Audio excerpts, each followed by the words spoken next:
I talked to my dad that night. He just listened, heard me out. And I'm being absolutely honest with you when I tell you that. But what he told me completely blew me away. We knew you were not interested. And you wrote the UPSC because that would make us happy. John F. Kennedy, he was a hero to many people. They caught the imagination of even young people.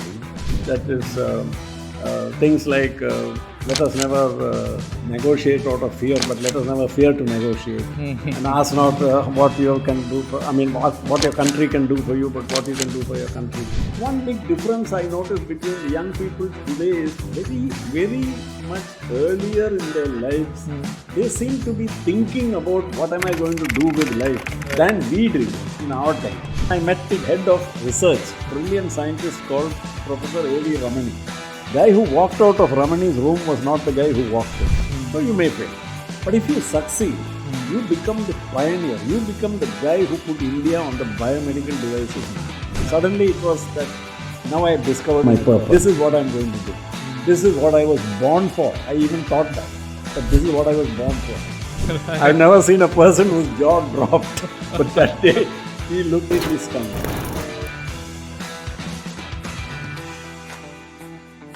Hi, welcome to Backwaters and Boardrooms, a podcast by KSIDC.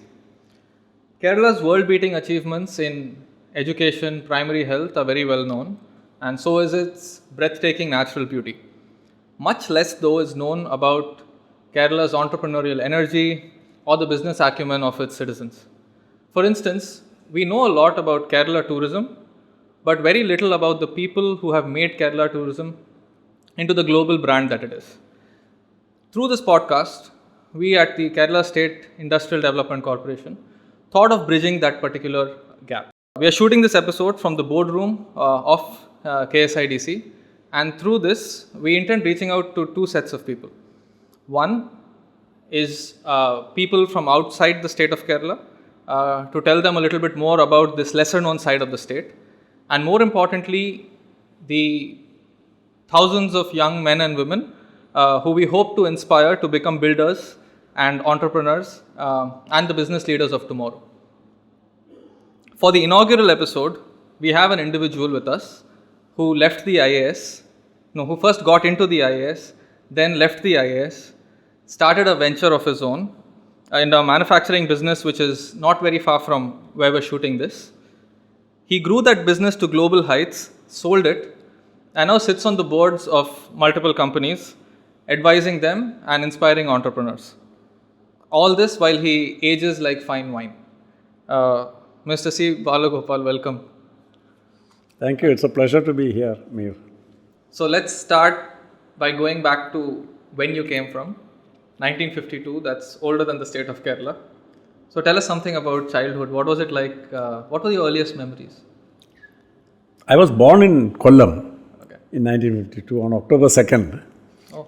And my father was at that time the assistant manager in a rubber plantation near a place called Laha, which was just about 1.5 hours from Kollam. But in those days, because there were four rivers which had to be crossed and there were no bridges, if you started from Kollam in the morning, you used to reach Laha estate in the evening. Right. Now I think you can do it in 1.5 hours. Right. So that's where I was born in Kollam.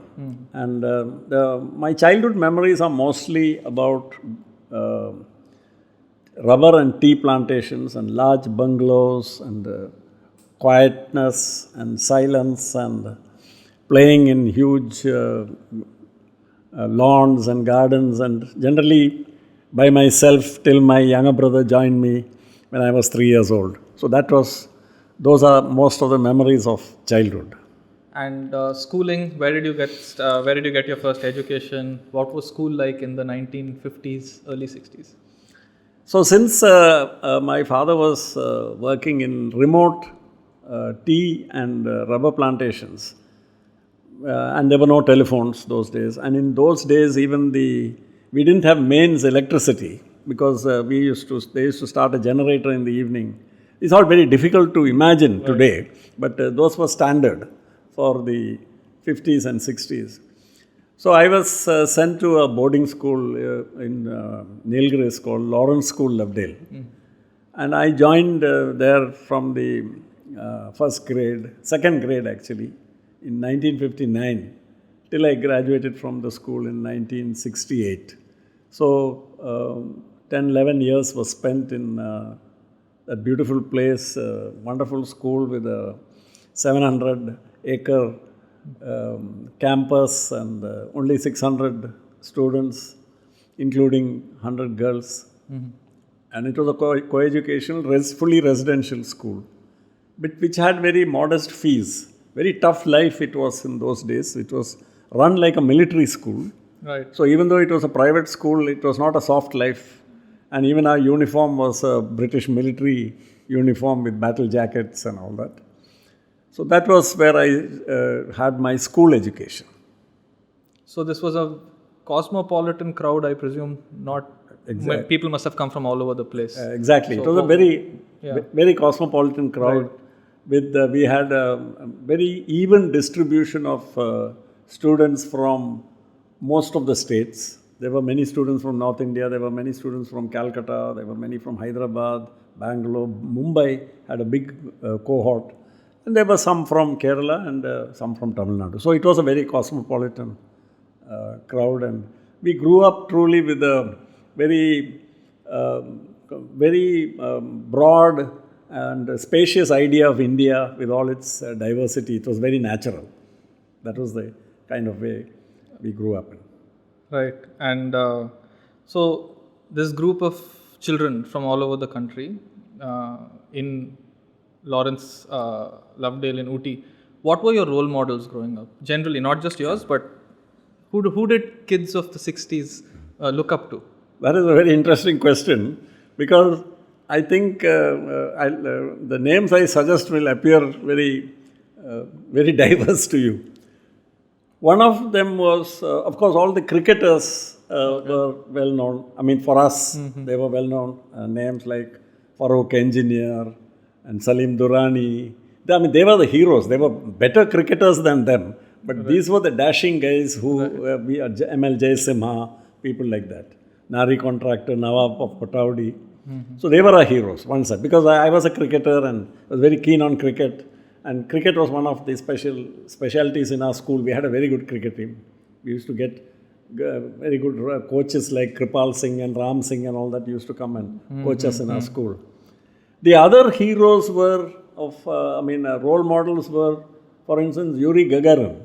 Okay, it was amazing. This Russian cosmonaut goes up, but he becomes a hero in India. Even in a remote school like Lawrence, he fired us up with, we could imagine him, in a spacecraft going up, and he was a very big hero.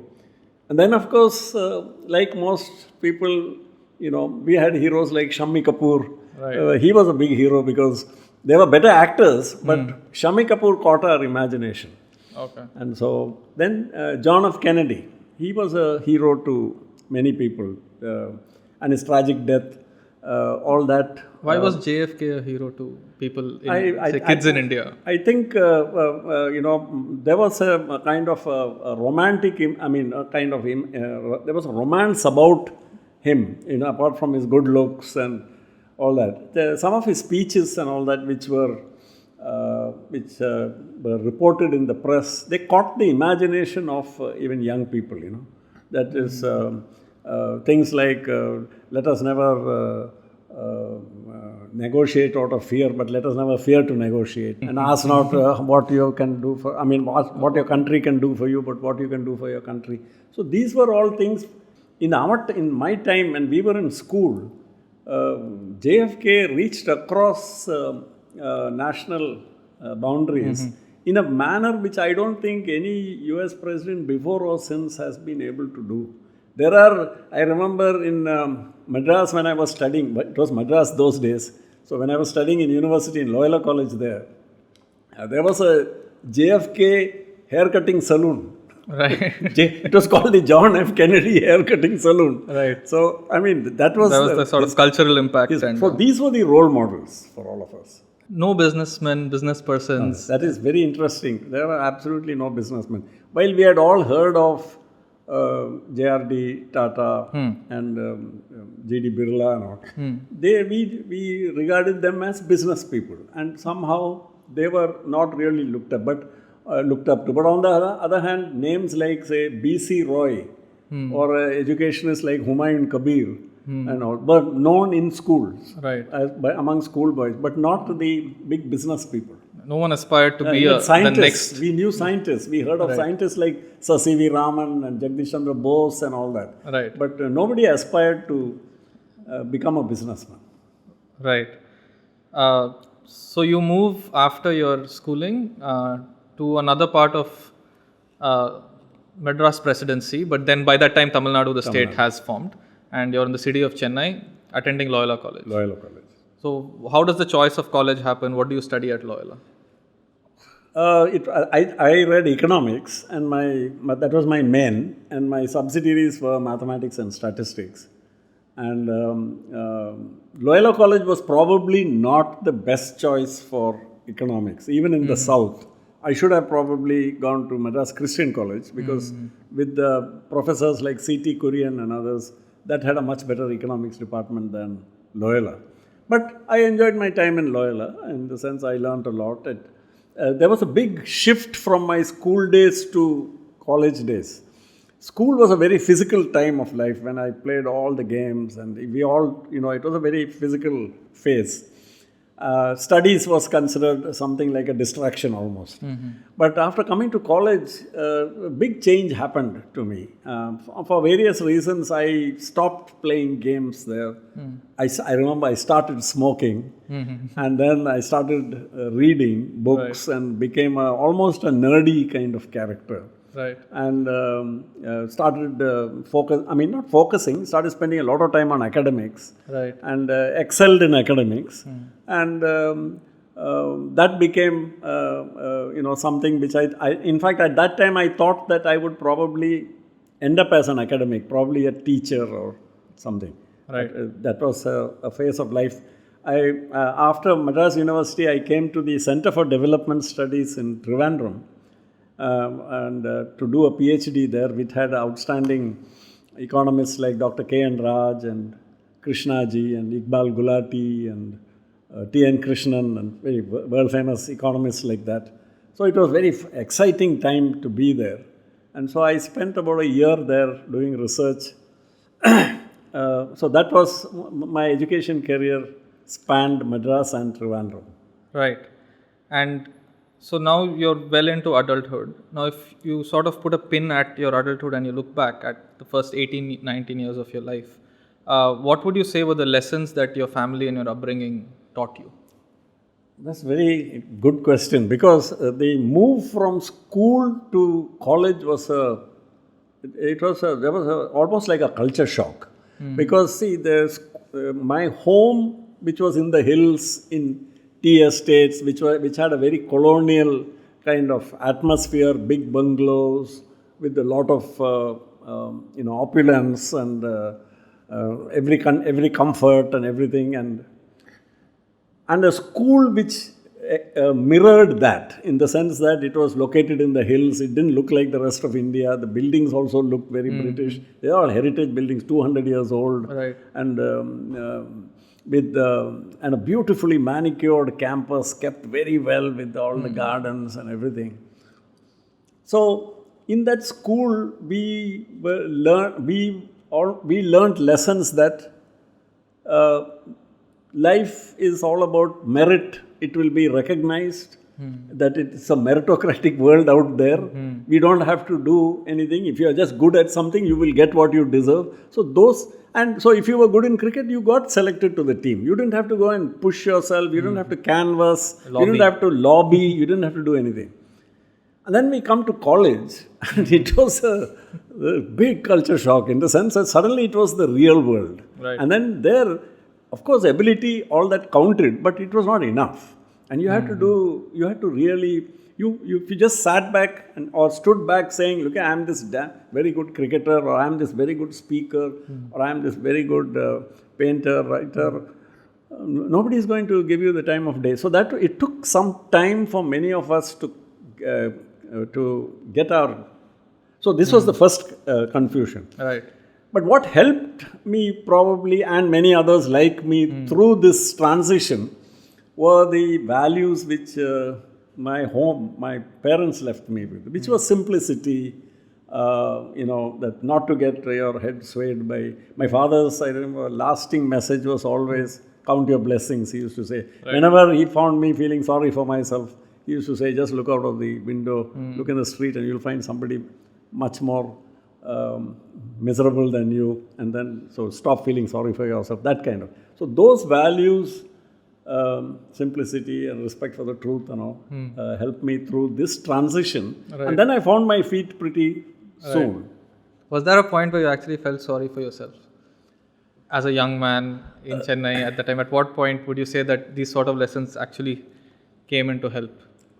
It used to happen even in school. Right. For instance, at that time I was a very competitive guy in terms of in sports. Right. So I used to play many sports very well. I think I represented the school in all the sports. And if I failed to make it to the first team, it was I just couldn't understand it. I used to think there must be something wrong. So, and then these lessons used to come back saying that, see, if I felt I was good enough to make it, obviously somebody was better than me. Right. So that took some time for me to accept that somebody who was more deserving than me got it. Right. So this competitiveness was tempered by knowledge that if you accept meritocracy, then you must also accept that somebody who gets selected over you was probably better than you. Right. That's a very difficult thing to accept in today's competitive world. But at that time, I found it quite okay to accept that. Right. So in the 70s, you've spent a good chunk in Chennai, or then Madras, and then Trivandrum. Yeah. What is Chennai like in the 1970s? What are young people doing then? What are they keeping themselves busy with? What's moving? What's the popular culture like? What's happening in Chennai, 1970s? I remember in our college, for instance, we had groups. We had people with clear different interests. There were those who used to go for movies. There were those days, cars were very rare. So those few people who came in cars were obviously extremely wealthy people. Right. The college car park had only half a dozen cars parked there. Right. And there was Fiats with all kinds of speakers and all that in them. So there was one set who were and then there were the sports people. And we had outstanding sports people, like the Indian Olympic hockey captain Bhaskaran of the last gold medal winning team of India in 1980 Moscow Olympics. Right. He was my classmate. He used to sit on the same bench as me. Right. Though we never saw him in class, he was always playing hockey. Similarly, Anand Amritraj, Vijay Amritraj was my classmate. In the sense he was the same batch. He was in BCom while I was in BA. So we had an extraordinary level of, I don't know too many colleges at any time could have had the level of sports talent which Loyola had in those days. Because the college management was very conscious of its reputation as a sports institution also. So they had a bias to selecting outstanding sports people. So we had another set which was sports. Then we had people who were into a certain amount of student politics of a very different kind from what you see in Kerala. Okay. The student politics there was more about debates and discussion which used to happen in the current affairs discussion society. Right. So we had at that time in the early 70s, if you remember, we had the Keshwanand Bharati case, and we also had the Privy Purse abolition and all. Right. So those, I remember Nani Palkiwala came to the Loyola College campus and gave a talk to a packed Bertram Hall. Right. With about 3,000 people were there, standing room only, to listen to him explaining that why, according to him, the abolishing of the Privy Purses was actually not an honorable act. And even though technically it may have been within the law, it was a breach of the spirit of the Constitution. Right. And the college authorities were so interesting. It was so interesting those days that after his speech, they invited N. Ram, who was then later became the managing director of the Hindu. Right. He was a firebrand SFI student. Right. He was just a couple of years older than me. So N. Ram was invited in to give the leftist point of view in support of The abolition. Abolition of the privy purses. So we had a very interesting kind of atmosphere on the, and we were quite active also in the students' union. In fact, the first strike in Loyola College's history happened when I was in the final year, and we were all, few of us were called the ringleaders of the strike. Right. What was it about? Why did you guys strike? It was on a very interesting issue. In the Students' Union Constitution, there was a clause which said that the father principal, who was the patron of the union, had a veto power on decisions. And we said that is abhorrent to the spirit of democracy, and we wanted that clause deleted. The principal refused. And so we went on strike. And I'm not sure, I don't remember whether the strike was victorious or not, but the strike anyway ended. And we all went off to the rest of our lives after that. Right. So in college, if we ask students what they wanted to do in future, what did people aspire to at that time in the 1970s? Actually, that's really... What did you want to be at that time? If somebody asked you, were you set on being an academic at that time itself? No, at that time, so the answer is, I thought I would become an academic. I couldn't say I was set on becoming an academic. Right. So I was almost sure that I'm going to teach. And at that time, I remember I even applied to a few American universities. And I was accepted by many because I had good transcripts and good grades and all that. And but I didn't manage to get financial assistance at that time, and also there were some problems with that. And so when I got admission to the Center for Development Studies, and K.N. Raj accepted me as one of his students, research scholars. And then I thought that I've got the best deal because I wanted to work under people like that. And so I wasn't very ambitious. And those in my class also, I don't remember any one of them having a very clear career path or being set on a particular track. The brighter students' attitude was, well, we'll do something. We'll go out and we'll get into the IAS, or we'll get into the bank, or we'll get into a big multinational. So they could do anything. Right. And then there were a big cohort who were from family businesses, who would go to the family businesses. So there's one big difference I noticed between the young people today is very, very much earlier in their lives, they seem to be thinking about what am I going to do with life than we did in our time.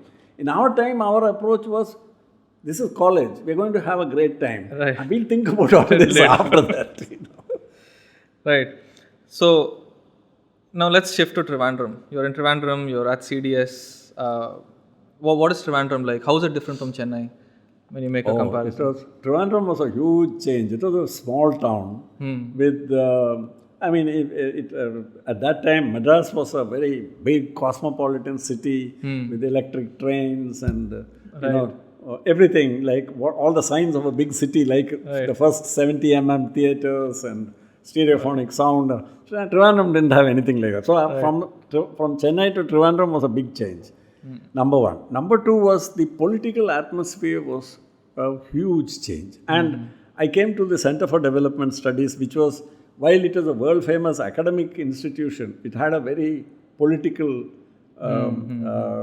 framework in the sense that it was identified then and now as being left of center with the economics of it, and the economists all being very strong leftist persuasion. So that was one. The second was, most of us from the university or from the engineering college or from CDS, in the evening when we came to town, a few of us used to gather in the coffee house. The coffee house in Trivandrum was the adda for everyone. And it was an amazing place. And it's a big loss to Trivandrum and to cities that this old coffee house, Indian coffee house as an institution has vanished, has disappeared. Because we had one table who were the film makers. Right. Another table were all the literary type. Right. The third table were all the revolutionaries. Right. The fourth table were the mathematicians and the physicists Right. and the geniuses, Statisticians and the self-conscious intellectuals. Right. And then there was another table, the philosophers. So that atmosphere was something which I took to, I remember, with a lot of enthusiasm. I really enjoyed it. I felt I opened up mentally and intellectually, and my learning, my reading, my studying, became far more discriminating. In Madras, my university days, I used to read widely, but it was indiscriminate reading. In Trivandrum, I started becoming more focused in my interests and all. So I think these two, I contrast them, though they were part of my higher education journey. Right. Can you recollect some books that you read back at that time? Yeah. In Madras, when I was there, it was I was very much into economics. And one of the books which made a big impression on me was Asian Drama by Guna Myrdal. Now, many people today wouldn't have even heard of it. But that book was very important. Guna Myrdal was a Nobel laureate. Right. This book of his, the subtitle was very interesting. It was Asian Drama, an inquiry into the poverty of nations. Right. And this book came out exactly 200 years after Adam Smith's The Wealth of Nations. Right. So and it's very interesting, these two. They represent actually two watersheds in the development of economics itself. So this was one book. And then I at that time, I used to read, in the British Library, I used to read all the contemporary novelists, fiction, non-fiction. Every week I used to take 4 books from the British Library and 4 books from the USIS Library. And next Saturday I'll go back and change those 4 for another 8 for another 8. Right. So that was the kind of indiscriminate reading. In Trivandrum, my reading changed. It became more self-consciously introspective. Right. I started reading people like Friedrich Nietzsche and Camus and not that I understood everything very well at that time, but they had a profound impression on me. Even now I can recite whole pieces of those things. Okay. Of course, I always kept myself grounded by continuing to read P.G. Wodehouse, because then and today I'm very fond of P.G. Wodehouse, as well as whodunits and thrillers and books like that. Right. So at this point of time, what's the view of business, industry, entrepreneurship, these aspects? We are quite far away from the early 50s. Yeah. So this is late 70s, mid to late 70s. Around that time, is there a change in sort of the role model aspect? Are business persons entering the cultural conversation to some extent? Is there a change, or is it still more or less the same? So, a very good question. I didn't see any change in terms of business people coming into the into the slot of becoming role models. I don't think that was happening yet. Right. 70s also, the same thing continued. In Malayalam movies, the good guys, that is Prem Nasir and all, were the trade union leaders. Okay. And the bad guys, the villains, were the business people, the Modalalis. Right. And that was the same even in Hindi. You had, Rajesh Khanna will be the trade union leader, and Amrish Puri will be the business owner. Right. So that metaphor captures very well how society viewed the entrepreneur and the business people. They were not created, terms like wealth creation and all that had not yet come into the public discourse.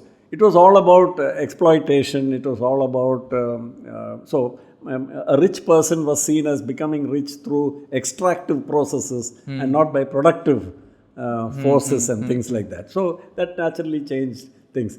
Right. The other thing is the 70s was very important for another reason. Many people have today forgotten. But I was a student at the time of the emergency. Right.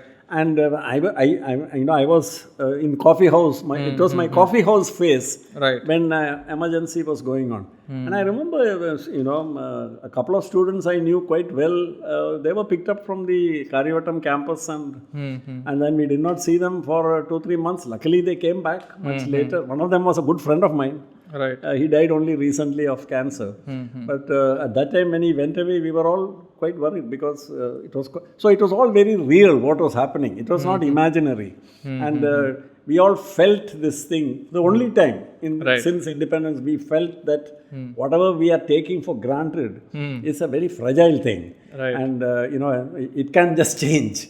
So that was a big realization for us. So interesting segue from there is you're seeing this sort of new face of the state at that time. But then at that point you decide to join the state. Yeah. And you decide to prepare for the civil services and write the exam. How does that happen? That was interesting because I had no idea about joining the administrative service or writing the UPS exams. I knew my parents would have liked me to write it, but being a bit headstrong and all that and thinking that this is what I wanted to do, my research. So as luck would have it, I had a fairly serious disagreement with one of my guides. And that disagreement went to the extent that I think it led to a personal kind of fallout. And that particular professor told me that he would oppose my candidature for certain things, some fellowships which I was very keen on applying for. I felt very bad about that. I thought that I never expected this to come from a fairly distinguished person. Right. So when I went back home, I remember I told my parents, I'll write the UPSC exam now. And so it was like on the rebound. Right. And of course, then I prepared I didn't join any tutorials or anything, but I read because I had a disadvantage. In those days, we had the old UPSC pattern of 5 essay type exams, 5 big exams. Like they were like master's degree level papers. So I could find only 2 papers from my subjects, which were economics, because my ancillaries were mathematics and statistics, which were not good enough for me to offer those as optionals. So then I had to select international relations and British constitutional history and British history. So I got hold of Trevelyan and got hold of a couple of other books by these the well-known authors and spent time reading. So your optionals were political science, international relations and British constitutional history. That was a subject in itself. Subject in itself. You studied British constitutional history to enter the Indian civil service. Okay. So tell us about describe the moment when you find out that you're in, and how do you react to that? How does your family react to it? So what was very interesting was I was quite unprepared for the reaction to this because I had an academic career, like I told you. Right through my college career, I was getting gold medals every year and all that. But that was every year I used to walk up in Loyola College at Bertram Hall and collect the medal, and that's it. But this was different. Next day, my face comes in the newspaper, and then I'm people who never recognized me on the road. You're stopping and offering me a lift. So suddenly, I seem to become somebody. And my father and mother, I remember, joked about it, saying that now all those people doing that must be having girls of marriageable age. That's why they're stopping you on the road and all that. So, but life did change. Life changed a lot. Right. And then, of course, going to the academy and going through the training program. Before we go there, how do you find out about it? Does it get published in the paper? Yeah, it comes in the paper. Do you know when it's going to come? Actually, the people who were very, there were 2 classes of people. One class like me who wrote the exam and said, let's see, we might get it. Right. The other class were the people who had been really preparing for it and had first, second attempts and all. So, third attempt. So, for them, they knew exactly where to get the news and all. I read it in the papers. In fact, somebody read it and called my parents up saying, your son's name is in the newspaper and he's got the IAS and things like that. So, it was big news. So, then you're moving to Mussoorie now. Mussoorie. This is 1977. 77. You're in the 77 batch. 77 batch. Great. So, describe those days. That was very interesting. In fact, I must just tell you one episode from my interview. So, the interview was in March, April of 77. Sure. Right. And the Morarji Desai government had just been sworn in. Right. And so one of the questions which was asked by one of the members to me was,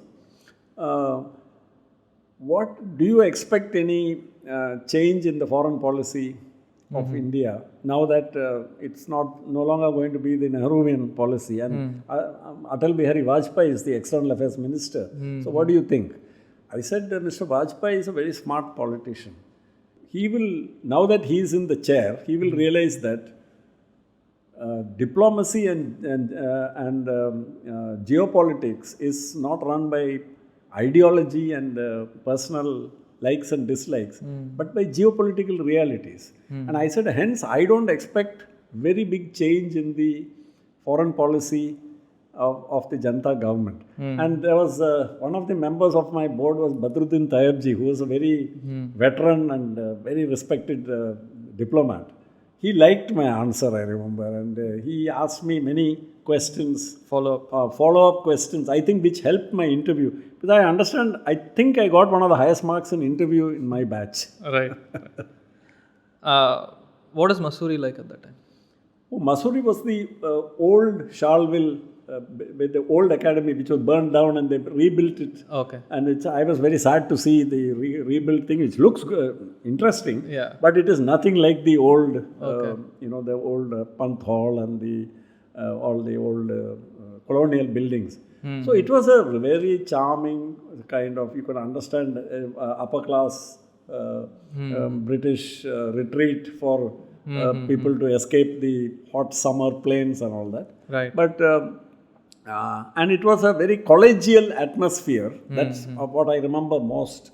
We were all getting paid, and our pay at that time was 750 rupees a month, which looked like a princely sum. How did it compare with other professions at that time? Oh, very low. Okay. In fact, the gap was awful. Okay. So we never, nobody even really thought about it. Okay. Most of us, by the time we came to the 15th of the month, we were broke and we had to get money from home. Right. So that was the situation. So, but as I said, it was a very collegial atmosphere. There was people didn't take the course very seriously. Very bright bunch of people, because at least 50% in my batch, I remember, were gold medalists from their respective universities, which included Delhi University, IIT Kanpur, and all the premier institutions of the north, as well as all the top universities of the south. So there was it was that way very challenging for a person like me after my academic career, where we generally are, say, in the top 10%, the top percentile or decile, and then you come into a place where everybody in the hall is as smart as you. So that was very interesting experience, and I thrived in that. I really liked that, because you are always being challenged, and everything had 3-4 counter views, counter opinions. Everywhere it was like a debating society, in the cafeteria, in the mess hall, right, in the classroom. Did you have a Himalayan trek at that point of time? Yeah, we had a week long. We went to Barasu. We did the Barasu Pass, right, which was a very tough trek. Right. In Bihar, right. ATI Ranchi, right, because they had a tribal research institute attached to it. So just look at the ignorance of the government of India at that time, that people posted to the northeast were sent to the ATI because it was attached to a tribal research institute.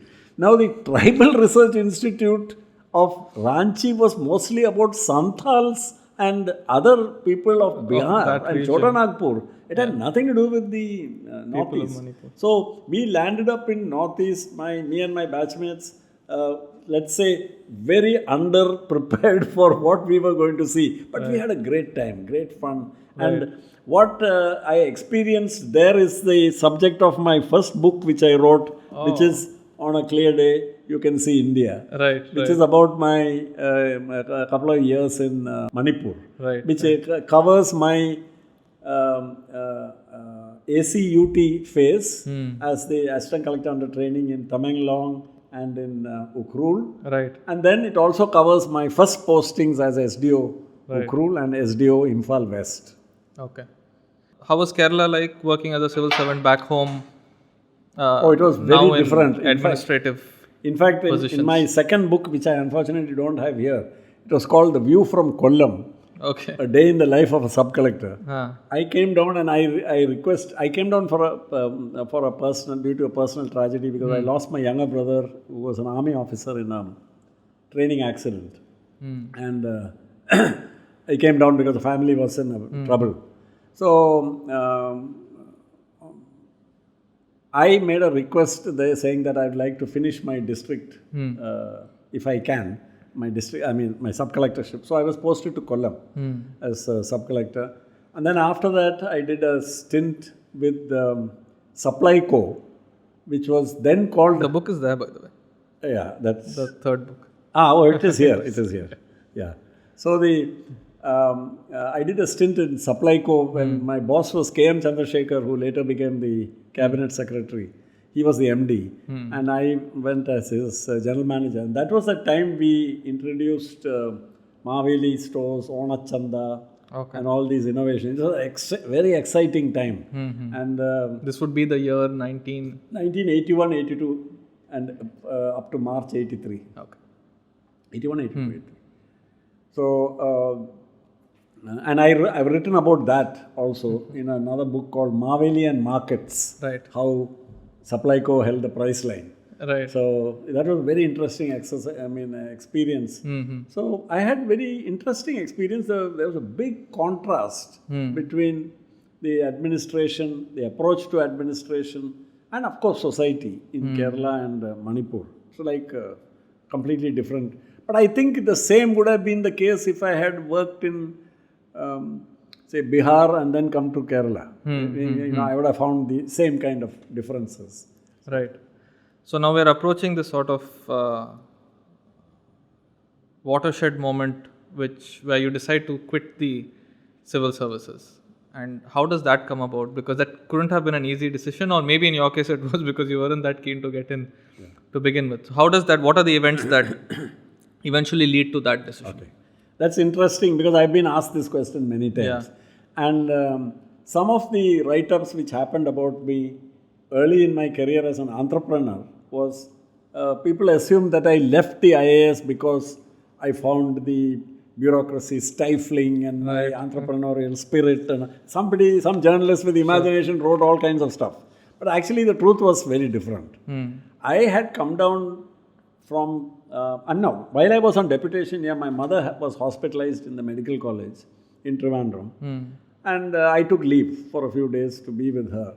And on one of those afternoons, a friend suggested that why don't you visit Sri Chitra Tirunal Institute, which was a new institute, in the same medical college campus. Right. So I had nothing better to do, so I asked for an appointment with the director, Dr. Valyathan. I don't know him. And I was given an interview. I was given an appointment. So I met him. I was blown away by the passion and vision of this great man, world famous surgeon who gave up all kinds of things to come back to Kerala, to his homeland, to set up this modern institute for advanced neurosurgery and cardiac surgery. And he told me about his vision for that it's not just about advanced healthcare, but developing the tools and instruments and biomedical devices for a medical industry. So his ultimate vision was that. He said just setting up the hospital is not the idea. The idea is to set up this hospital so that it will feed into a biomedical research campus which will develop and generate these things so that Kerala and India can become a hub for the manufacture of biomedical devices. I was sort of very caught up by that. I mean, something. How long was this interaction? This was 1 hour. 1 hour. And then what happened next was interesting. He saw that I was very interested. So he told me, why don't you visit our R&D center it is across the city in Pujapura. Okay. So he told me, please go there. And he sent me in their car too. And I met the head of research, who was an equally charismatic and brilliant scientist called Professor A.V. Ramani. I was not the guy who walked out of Ramani's room was not the guy who walked in. In the sense that, in English there's a phrase, epiphany. That was my epiphany. In the sense, for a guy who had no sense of purpose other than doing well in life, some vague thing like that. Right. It was suddenly like I was struck by lightning. Suddenly it was that now I have discovered my purpose. Thunderbolt. This is what I'm going to do. This is what I was born for. I even thought that this is what I was born for. And I came home. I came back to the hospital. Right. And then in the evening I went home. My mother was still in the hospital. There was some other aunt who was with her for the night. So I talked to my dad that night. I told him, I'm thinking of this. He just listened, heard me out. And I'm being absolutely honest with you when I tell you that supposing he told me, I don't think what you're thinking is a good idea. I think you should continue in the service. I would have just dropped the idea. I'm being absolutely honest. And all that, I might have tried to reason with him a bit, but I would have, because that was the kind of people we were in those days, in the sense that your father says something like this, you generally listened to that. You followed that advice. But what he told me completely blew me away. He said, we knew you were not interested, that you were not very set. You wanted to become a teacher, you wanted to become an academic. And you wrote the UPSC because that would make us happy. And you wrote it sincerely because you went and prepared, you worked hard, and you got it. So we are happy because, and we are, in Malayalam you say santoshtharana. We are satisfied. We don't want, I don't expect anything more because you made me proud. Right. Now whatever you do, we'll support you. So you have my blessings. Right. That's all I needed. Right. And my next day when I went and talked to a very close friend who was in business, meaning he was a project manager of a KSIDC funded project. And when I told him I'm planning this, he said, are you crazy? Yeah. What are you doing? Think about it. Don't be a fool and all that. He gave me very sincere advice. I was really set. Then I went back to Manipur and worked there for some time. And then I asked my chief secretary, I wanted leave to go to Delhi to attend the National Research Development Corporation interview. Because they had asked for offers for taking the blood bag technology from Chitra Institute. Okay. So that was done through the NRDC. Okay. Under the DSIR.